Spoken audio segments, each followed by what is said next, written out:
આપણે લાસ્ટ લેક્ચરમાં જોયું હતું કે ડીએનએ જે છે તે અર્ધ રૂઢિગત રીતે સ્વયંજનન પામે છે, બરાબર। તો હવે ડીએનએ અર્ધ રૂઢિગત રીતે સ્વયંજનન કરે છે કે અન્ય રીતે કરે છે, એ માટે 1958 માં મેથ્યુ મેસેલ્સન અને ફ્રેન્કલિન સ્ટાલે પ્રયોગ કર્યો હતો કે ડીએનએ કઈ રીતે સ્વયંજનન કરે છે, બરાબર। કોણે પ્રયોગ કર્યો હતો? મેથ્યુ મેસેલ્સન અને ફ્રેન્કલિન સ્ટાલ, જેણે ડીએનએ કઈ રીતે સ્વયંજનન પામે છે તે પ્રયોગ કર્યો હતો। અને આ મેથ્યુ મેસેલ્સન અને ફ્રેન્કલિન સ્ટાલે પ્રયોગ દરમિયાન સાબિત કર્યું હતું કે ડીએનએ જે છે તે અર્ધ રૂઢિગત રીતે જ સ્વયંજનન પામે છે।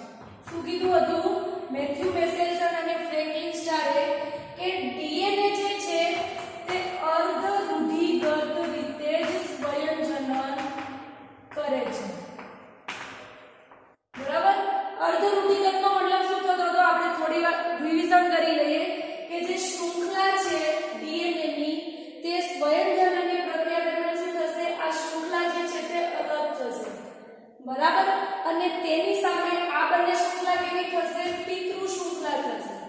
આ પણ કેવી હશે? પિતૃ શૃંખલા હશે, બરાબર। અને તેની સામે નવી ન્યુક્લિઓટાઇડની શૃંખલા છે તે જોડાશે, બરાબર। હવે શું થશે કે એની સામે જે શૃંખલા જોડાય, સપોઝ અહીંયા પહેલી શૃંખલામાં એડેનિન છે, બીજું એડેનિન, થાઇમિન, સી, જી એવી રીતે સિક્વન્સ છે, બરાબર। તો હવે એની સામે જે નવી શૃંખલા આવશે તે એડેનિનની સામે તેની સામે થાઇમિન જોડાઈ જશે, કારણ કે ઇર્વિન ચાર્ગાફે શું કીધું હતું કે પ્યુરિનની સામે પિરિમિડિન જ જોવા મળે છે, બરાબર। તો સપોઝ એ હોય તો તેની સામે શું આવશે? ટી આવશે। અને સાઇટોસિન હશે તો તેની સામે શું આવશે? ગ્વાનિન આવશે। તો એવી રીતે બંને શૃંખલા જે છે એમાં એક શૃંખલા જે નો ક્રમ હશે નાઇટ્રોજન બેઝનો, તો જે નવી શૃંખલા જોડાશે એ નવી શૃંખલામાં નાઇટ્રોજન બેઝનો ક્રમ આ પહેલી શૃંખલાને અનુસરીને થશે। સપોઝ પિતૃ શૃંખલામાં એડેનિન હશે તો નવી શૃંખલા તેમાં જોડાશે તો તેમાં થાઇમિન આવશે, બરાબર। અને એડેનિન પહેલી શૃંખલામાં હશે તો પણ બીજી શૃંખલામાં થાઇમિન, ત્યારબાદ અહીંયા થાઇમિન હશે તો એડેનિન, પિતૃ શૃંખલામાં સાઇટોસિન હશે તો નવી શૃંખલામાં ગ્વાનિન આવશે। એવી રીતે શૃંખલા છે તેમાં નાઇટ્રોજન બેઝ છે તે જોડાતા હોય છે, બરાબર। હવે ઇર્વિન ચાર્ગાફની આ જાણકારીથી આપણને સપોઝ એક શૃંખલાની માહિતી હોય, બરાબર, તો ઓટોમેટિકલી આપણે બીજા શૃંખલાની નાઇટ્રોજન બેઝ કઈ હશે તે આપણે જાણી શકીએ છીએ, બરાબર। તો આપણે જોયું ડીએનએ અર્ધ રૂઢિગત રીતે સ્વયંજનન પામે છે, જે મેથ્યુ મેસેલ્સન અને ફ્રેન્કલિન સ્ટાલે કીધું હતું। હવે તેણે ઇશ્વેરેશિયા કોલાઈ બેક્ટેરિયા પર પ્રયોગ કરી અને સાબિત કર્યું હતું કે ડીએનએ અર્ધ રૂઢિગત રીતે જ સ્વયંજનન પામે છે। કયા બેક્ટેરિયા? ઇકોલાઈ બેક્ટેરિયામાંથી તેણે માહિતી મેળવી હતી કે ડીએનએ અર્ધ રૂઢિગત રીતે જ સ્વયંજનન પામે છે। ત્યારબાદ અન્ય સજીવો જેમ કે મનુષ્ય, ત્યારબાદ વનસ્પતિઓ, તેમાં પણ જાણકારી મળી ગઈ કે મનુષ્ય અને વનસ્પતિના કોષોમાં પણ ડીએનએ જે છે તે અર્ધ રૂઢિગત રીતે જ સ્વયંજનન પામે છે, બરાબર। તો હવે આપણે પ્રયોગમાં એ જોઈએ કે આ મેથ્યુ મેસેલ્સન અને ફ્રેન્કલિન સ્ટાલે આ ઇકોલાઈ બેક્ટેરિયા પરથી કેવી રીતે માહિતી મેળવી કે ડીએનએ અર્ધ રૂઢિગત રીતે જ સ્વયંજનન પામે છે, બરાબર। તો આપણે જોઈએ તેણે તેના પ્રયોગમાં શું કર્યું।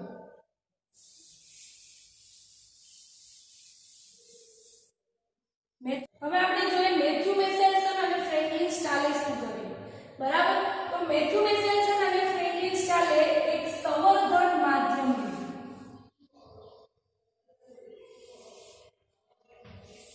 અને એ સંવર્ધન માધ્યમ જે છે તે NH4Cl વાળું માધ્યમ, જે સંવર્ધન માધ્યમ હતું તેમાં શું હતું?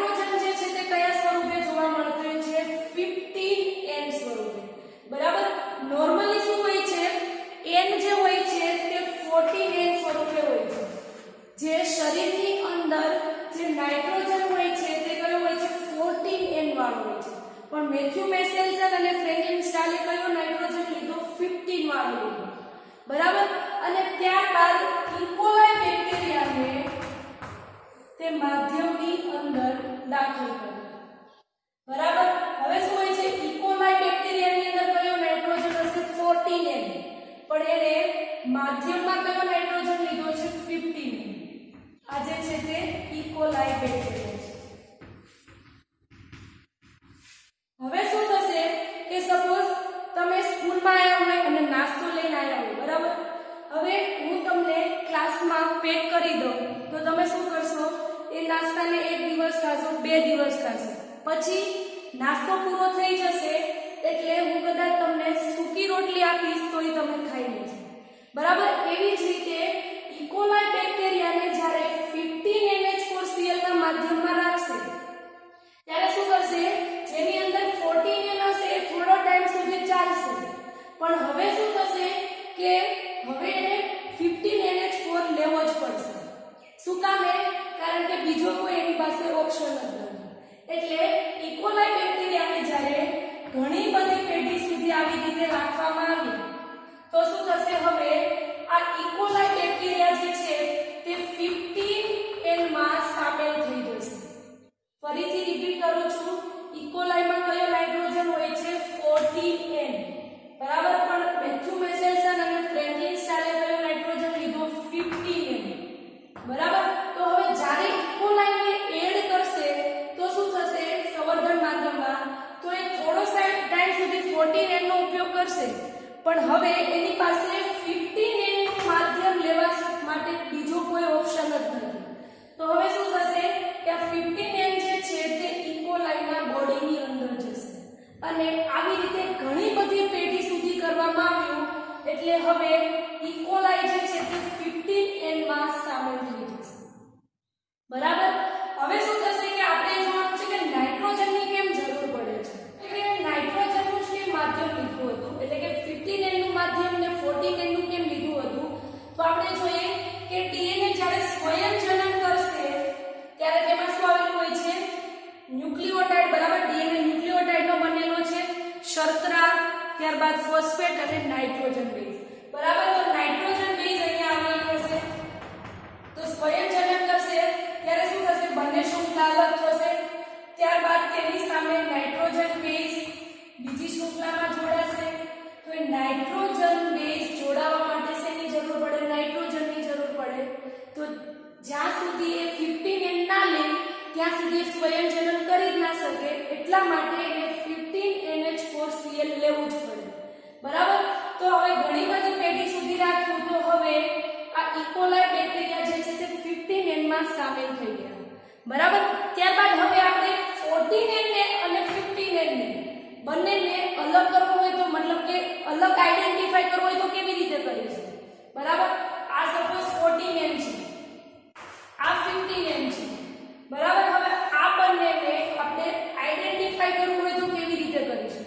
તો તેના માટે મેથ્યુ મેસેલ્સન અને ફ્રેન્કલિન સ્ટાલે એક સીઝિયમ ક્લોરાઇડનું ઘનત્વ આપ્યું અને ઘનત્વ પ્રમાણે 14N અને 15N જે છે તે અલગ થઈ જશે ફરીથી રિપીટ કરું છું સેન્ટ્રીફ્યુગેશન કરી અને શું કરવામાં આવશે સીઝિયમ ક્લોરાઇડનું ઘનત્વ આપવામાં આવશે અને સીઝિયમ ક્લોરાઇડના ઘનત્વથી 14 અને 15N બંને પોતાના કદ પ્રમાણે પોતાના વજન પ્રમાણે તેને આપણે અલગ રીતે આઈડેન્ટિફાઈ કરીશું બરાબર તો આ જે છે તે પહેલો મુદ્દો છે ફરીથી આપણે રિપીટ કરી લઈએ મેથ્યુ મેસેલ્સન અને ફ્રેન્કલિન સ્ટાલે ઇકોલાઈ બેક્ટેરિયા દ્વારા માહિતી મેળવી હતી કે ડીએનએ જે છે તે અર્ધ રૂઢિગત રીતે સ્વયંજનન પામે છે બરાબર તો પહેલા તેણે શું કર્યું કે ઇકોલાઈ બેક્ટેરિયાને એક સંવર્ધન માધ્યમમાં રાખ્યો અને તેમાં કયું માધ્યમ રાખ્યું NH4Cl પણ એમાં નાઇટ્રોજન કયો લીધો 15N લીધો બરાબર અને ઇકોલાઈમાં અને બધા સજીવોમાં કયો જોવા મળે 14N જોવા મળે બરાબર નાઇટ્રોજન તો હવે શું થશે ઇકોલાઈ બેક્ટેરિયા જ્યારે તેને સંવર્ધન માધ્યમમાં રાખશે તો 14N જેટલો હશે એટલો યુઝ કરી લેશે પછી એની પાસે 15NH4 લેવા સિવાય અન્ય કોઈ ઓપ્શન જ નહીં હોય એટલે હવે 15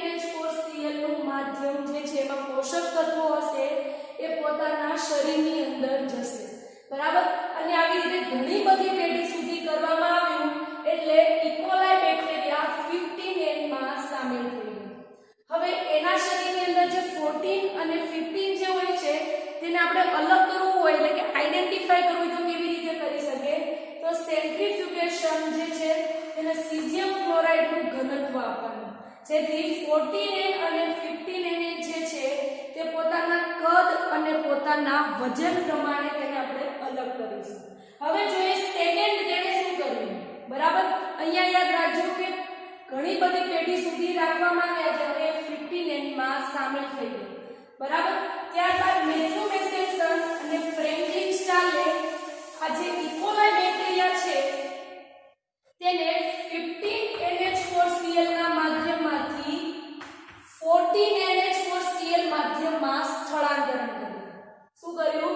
14NH4Cl માંથી 15 માંથી હવે એને 14NH4Cl માં સ્થળાંતરણ કર્યું. સ્થળાંતર કર્યા બાદ તેણે જોયું કે જે કોષ હોય છે તેની અંદર શું આવેલું હોય છે? કોષ કેન્દ્ર, અને કોષ કેન્દ્રમાં શું આવેલું હોય? DNA. બરાબર, તો જ્યારે ઇકોલાઈ બેક્ટેરિયાને આ 14NH4Cl ના માધ્યમમાં રાખ્યા ત્યારે આ મેથ્યુ મેસેલ્સન અને ફ્રેન્કલિન સ્ટાલે 14NH4Cl માં કોષ વિભાજન કેવું થાય છે તેના વિવિધ સમયના નમૂનાઓ લીધા.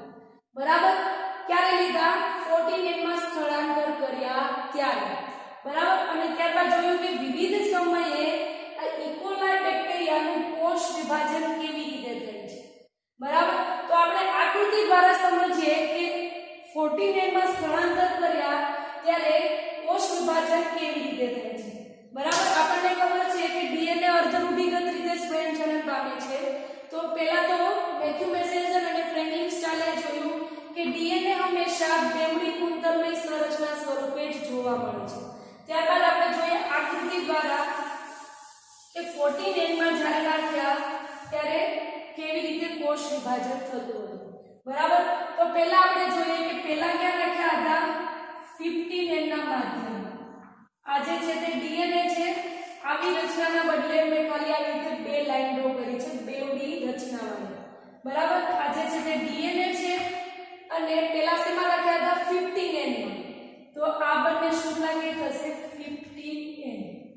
બરાબર, અને આ જે છે તે પેઢી 0 છે, એટલે કે G જનરેશન જે છે તે 0. બરાબર, ત્યારબાદ આપણે જોઈએ પેઢી 1. ઇકોલાઈને પેઢી 1 માં વિભાજન થવા માટે, એટલે કે એ પહેલું વિભાજન થવા માટે 20 મિનિટનો સમય લાગે છે. બરાબર, અને 20 મિનિટના સમય બાદ શું થશે કે ઇકોલાઈમાં વિભાજન છે તે જોવા મળશે. બરાબર, તો આપણે ડ્રો કરીએ શું થશે? વિભાજન દરમિયાન બંને 15 અલગ થઈ જશે. બરાબર, અને ત્યારબાદ તેની સાથે 14 જોડાશે. હવે મેથ્યુ મેસેલ્સન અને ફ્રેન્કલિન સ્ટાલે જોયું હતું કે ખબર કેવી રીતે પડશે કે DNA જે છે તે અર્ધરૂઢિગત રીતે સ્વયંજનન પામે છે. તો તેણે નક્કી કર્યું કે આપણે જે છે તે 15N માંથી આપણે એનું શું કરશું? સેન્ટ્રીફ્યુગેશન કરશું. અને જો એમાં સંકર જોવા મળે, એટલે કે એક હળવું અને એક ભારે જોવા મળે, તો એનો મતલબ એવો કે DNA અર્ધરૂઢિગત રીતે સ્વયંજનન પામે છે. બરાબર, તો એણે શું કર્યું? 15 બંને અલગ થયા. તો હવે તેની સાથે શું જોડાતું હતું? 14N. અહીંયા પણ 14N જોડાયું. તો આ બંને વૈજ્ઞાનિકો કન્ફર્મ થઈ ગયા કે DNA અર્ધરૂઢિગત રીતે સ્વયંજનન પામે છે. શું કામે? કારણ કે અહીંયા શું મળ્યું એને? અડધી હલકી અને અડધી ભારે મળી. સેમ અહીંયા પણ શું જોયું? અડધું હળવું અને અડધું ભારે, એટલે કે મધ્યમ સંકર મળ્યું. જેથી મેથ્યુ મેસેલ્સન અને ફ્રેન્કલિન સ્ટાલ કન્ફર્મ થઈ ગયા કે DNA જે છે તે અર્ધરૂઢિગત રીતે સ્વયંજનન કરે છે. બરાબર, પણ હજુ કન્ફર્મ કરવાને શું કર્યું? હજુ એક પેઢીમાં વિભાજન કેવું થાય છે એ જોયું. તો પહેલી પેઢીમાં વિભાજન થતા કેટલી મિનિટ લાગે છે? 20 મિનિટ પેઢી 1 માં. હવે પેઢી 2 માં ઇકોલાઈ બેક્ટેરિયાને વિભાજન થવા 20 ના ડબલ એટલે કેટલા થશે? 40 મિનિટનો સમય લાગશે. યાદ રાખજો, MCQ માં પૂછાઈ શકે ઇકોલાઈ બેક્ટેરિયાને ફર્સ્ટ વિભાજન કરતા 20 મિનિટ સમય લાગે છે. ત્યારબાદ પેઢી 1 માંથી બીજી પેઢીમાં વિભાજન થવા માટે 40 મિનિટનો સમય લાગે છે. ત્યારબાદ બીજીમાંથી ત્રીજી 80 મિનિટ એટલે ડબલ થતી જશે. બરાબર,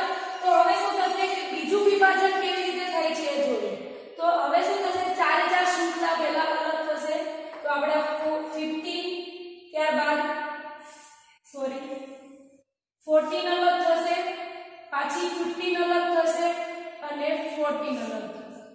બરાબર.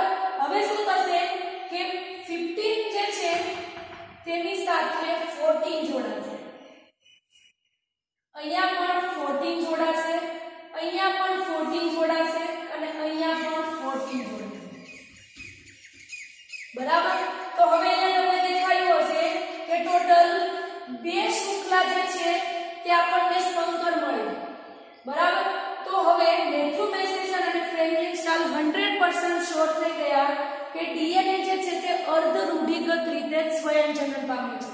કારણ કે બીજી શૃંખલામાં પણ તેને શું જોવા મળ્યું? સંકર જોવા મળ્યું.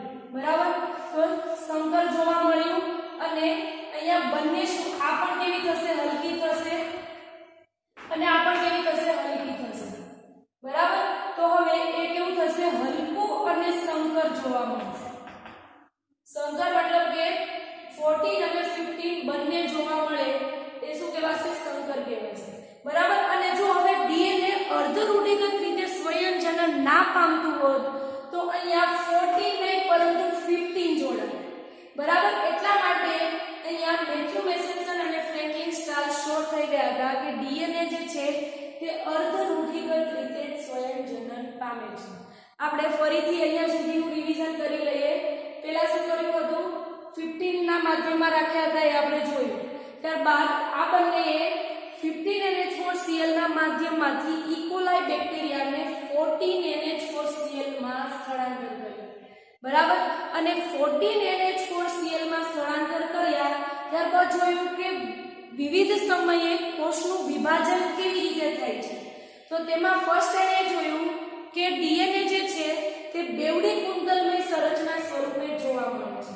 ત્યારબાદ આપણે આકૃતિમાં જોઈએ તો પહેલા શું હતું? 15 વાળું માધ્યમ હતું. તો 15 વાળું માધ્યમનું સેન્ટ્રીફ્યુગેશન કરશું તો ઓબ્વિયસલી ભારે વસ્તુ હશે, ક્યાં આવશે? નીચે આવશે. બરાબર. અને કેવી હશે? ભારે હશે. એ બરાબર. બરાબર. હવે જોઈએ કે એને શું કર્યું? કોષનું વિભાજન કેવી રીતે થાય છે જોયું. તો એક કોષનું વિભાજન થવા માટે 20 મિનિટનો સમય લાગે. બંને શૃંખલા અલગ થશે 15-15. ત્યારબાદ તેની સાથે 14 જોડાશે. બરાબર. હવે મેથ્યુ મેસેસન અને ફ્રેન્કલિન સ્ટાલને જોવાનું હતું કે ડીએનએ અર્ધ રૂઢિગત રીતે સ્વયંજનન પામે છે તે ખબર કેવી રીતે પડશે? તો એમણે નક્કી કર્યું કે આપણે સેન્ટ્રીફ્યુગેશન કરીએ અને જો સંકર જોવા મળે એટલે કે અડધું હળવું અને અડધું ભારે જોવા મળે નાઇટ્રોજન, તો એનો મતલબ એવો કે ડીએનએ અર્ધ રૂઢિગત રીતે સ્વયંજનન કરે છે. તો અહીંયા આપણને મળી ગયું સંકર 8-15-8-14. અહીંયા પણ શું મળી ગયું? 14-15. તો કેવું થશે? મધ્યમ સંકર થશે. કારણ કે 50% 14N છે તો 50% 15N છે. બરાબર. તો કેવું થશે? મધ્યમ સંકર થશે. હવે કન્ફર્મ તો થઈ ગયા પણ હજુ એમણે રિપીટ કર્યું કન્ફર્મ વધુ કરવા કે ડીએનએ હજુ અર્ધ રૂઢિગત રીતે સંયોજન કરે છે કે નથી કરતું. બરાબર. તો એમણે શું કર્યું? ફરીથી કોષ વિભાજન કેવી રીતે થાય છે એ જોયું. તો પેઢી 1 થી પેઢી 2 માં વિભાજન થવા માટે કેટલી સમય લાગશે? હવે 40 મિનિટ. બરાબર. તો 4 શૃંખલા પહેલા અલગ થશે. આ વાળી પિતૃ શૃંખલા અને એની સાથે હવે બધી જોડાશે 14N. બરાબર. તો હવે અહીંયા પણ આપણને બે શૃંખલા મળી સંકર. તો મેથ્યુ મેસેસન અને ફ્રેન્કલિન સ્ટાલ શ્યોર થઈ ગયા કે ડીએનએ જે છે તે અર્ધ રૂઢિગત રીતે સ્વયંજનન પામે છે. અને અહીંયા સેન્ટ્રીફ્યુગેશનમાં શું આવશે કે તો 14N ની મેજોરિટી વધારે છે એટલે હલકું આવશે અને ત્યારબાદ આમાં 14 અને 15 બંને જોવા મળશે એટલે કેવું આવશે? સંકર આવશે. બરાબર. તો આવી રીતે મેથ્યુ મેસેસન અને ફ્રેન્કલિન સ્ટાલે ઇકોલાઈ બેક્ટેરિયા જે છે તે અર્ધ રૂઢિગત રીતે સ્વયંજનન પામે છે તેની માહિતી આપી હતી.